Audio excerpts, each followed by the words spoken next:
A ver, lo que quedó publicado hoy en el Boletín Oficial tiene que ver con lo que se ajusta a estas facultades especiales que tiene el presidente de la Nación, pero reglamentado, ¿no? Digamos, si los contratos caducan en cualquier momento por decisión de gobierno, está en la ley. Si se elige a un empleado público, tiene que cursar determinadas cuestiones para llegar a acceder a un cargo y demostrar que está apto como para eso.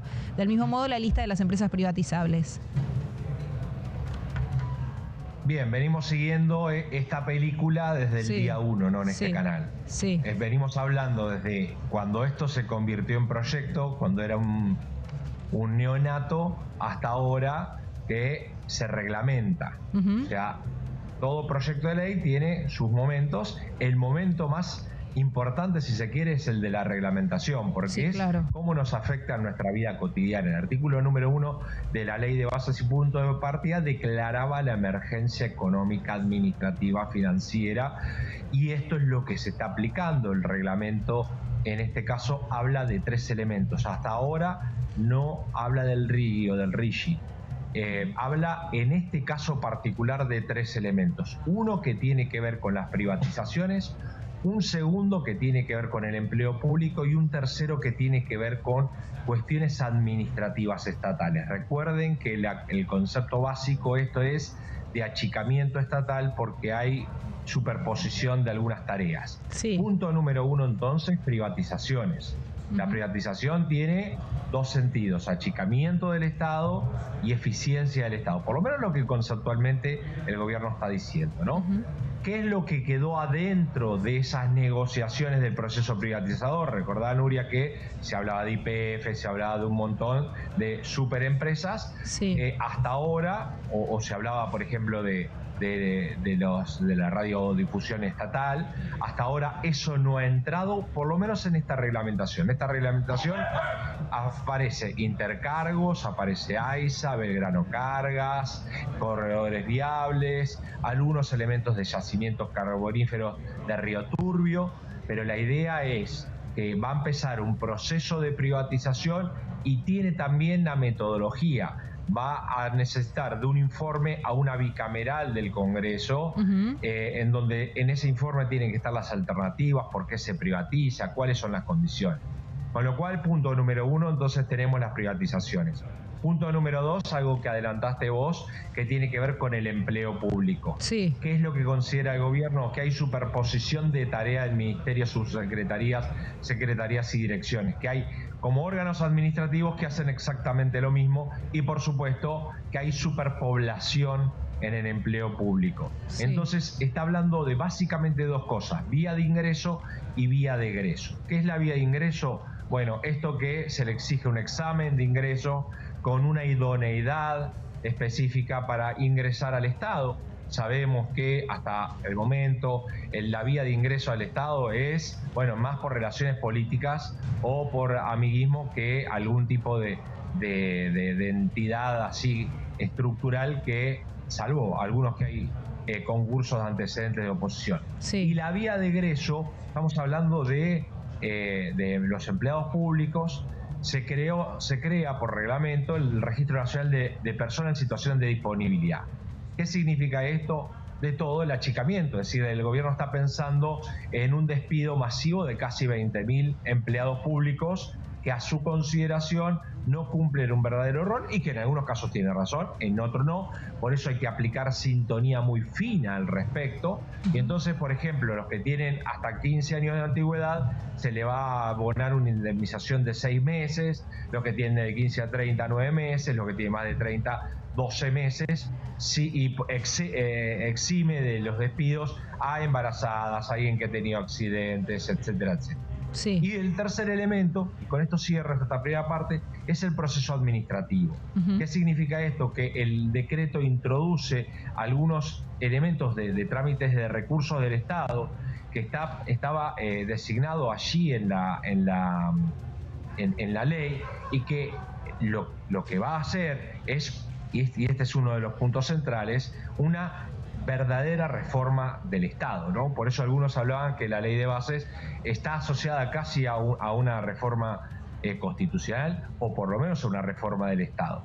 Sabemos que tiene su alter ego acá el presidente de la Nación, Menem, y en ese sentido va a ir a una reforma de Estado en ese sentido. Todos los reglamentos y procedimientos administrativos que tienen que ver con la obra pública, que tienen que ver con cómo se nombra en el empleo público, cómo sale del empleo público. Por lo tanto, si empieza una nueva etapa del gobierno de Milei, tiene que ver con esto, ¿no?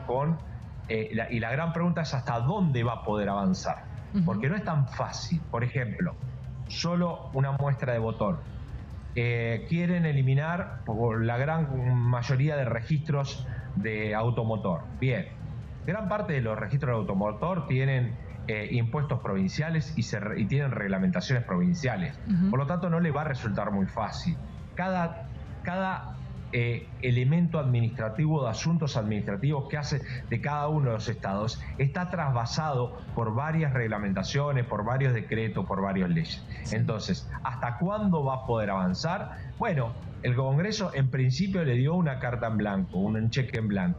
Al darle poderes delegados y al declararse la emergencia administrativa, económica y financiera, el gobierno como que tiene la mano abierta como para poder meter fuertes coletazos en esto de lo que es la reforma del Estado, ¿no?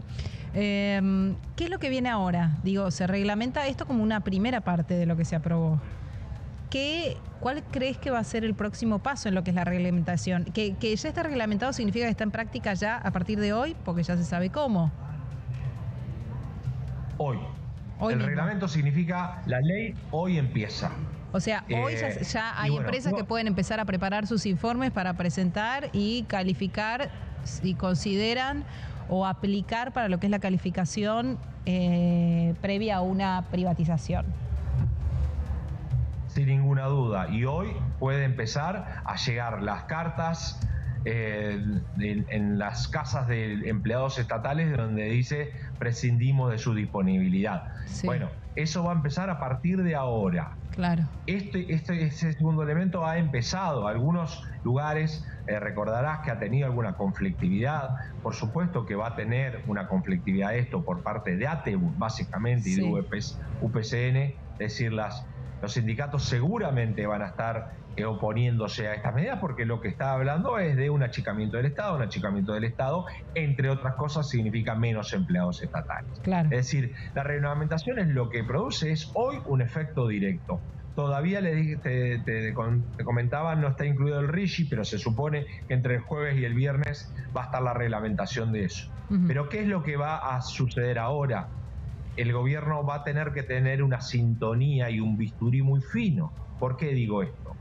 Porque todos podemos, o por lo menos una parte de la población, podemos consensuar sobre las cuestiones estructurales. Hace falta achicar el Estado porque hay un montón de organismos que o no son eficientes o tienen más cantidad de empleados que debería tener. Sí, sin ninguna duda. Bueno, sintonía fina o bisturí fino, digo, que no caigan justos por pecadores, ¿no? Es decir, hay un montón de organismos del Estado que funcionan muy bien y hay un montón de empleados públicos que hace muchos años que están y que hacen una buena tarea. Entonces, no es cuestión de guillotina en este caso, es cuestión de bisturí muy fino, porque las reacciones pueden ser consideradas y pueden tener toda la razón cuando se tocan organismos que funcionan muy bien. Entonces, primero, me parece que lo que tiene que hacer el gobierno es evaluar la eficiencia, y ojo con esta palabrita, porque eficiencia mucho viene del ala liberal, ¿no? Cuando menciono eficiencia, no estoy hablando de si genera ganancias o pérdidas, sino porque hay organismos del Estado que por supuesto que van a dar pérdidas, por obvias razones, porque el Estado tiene una función social, entre otras cosas. Entonces, medir eficiencia sobre todos y cada uno de los organismos del Estado y empezar a aplicar bisturí sobre eso. Por el otro lado, las privatizaciones. Bueno, hasta ahora son privatizaciones, si se quiere, salvo AISA, que por ahí es sería una gran empresa. Después, las otras no son de las de primer nivel, las que se pensaban en un primer momento de las grandes privatizaciones. Entonces, ¿qué se espera?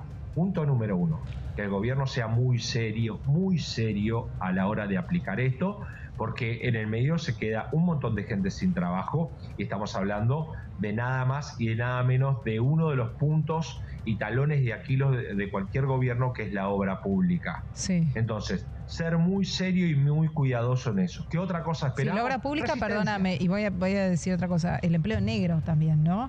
El Estado como un gran empleador en negro es algo que no puede terminar de resolver, entonces es muy necesario que en esto sea claro, digo, porque así como hay necesidad, digamos, algunas cuestiones que hacen a la calificación de una persona para ser tomada por el Estado, y debería haber sido así siempre, también va a ser al momento de despedirlo. Pero también es cierto que la reglamentación dice lo puede despedir en cualquier momento, sin una causal. Un contrato se puede terminar, como pasa en las empresas privadas.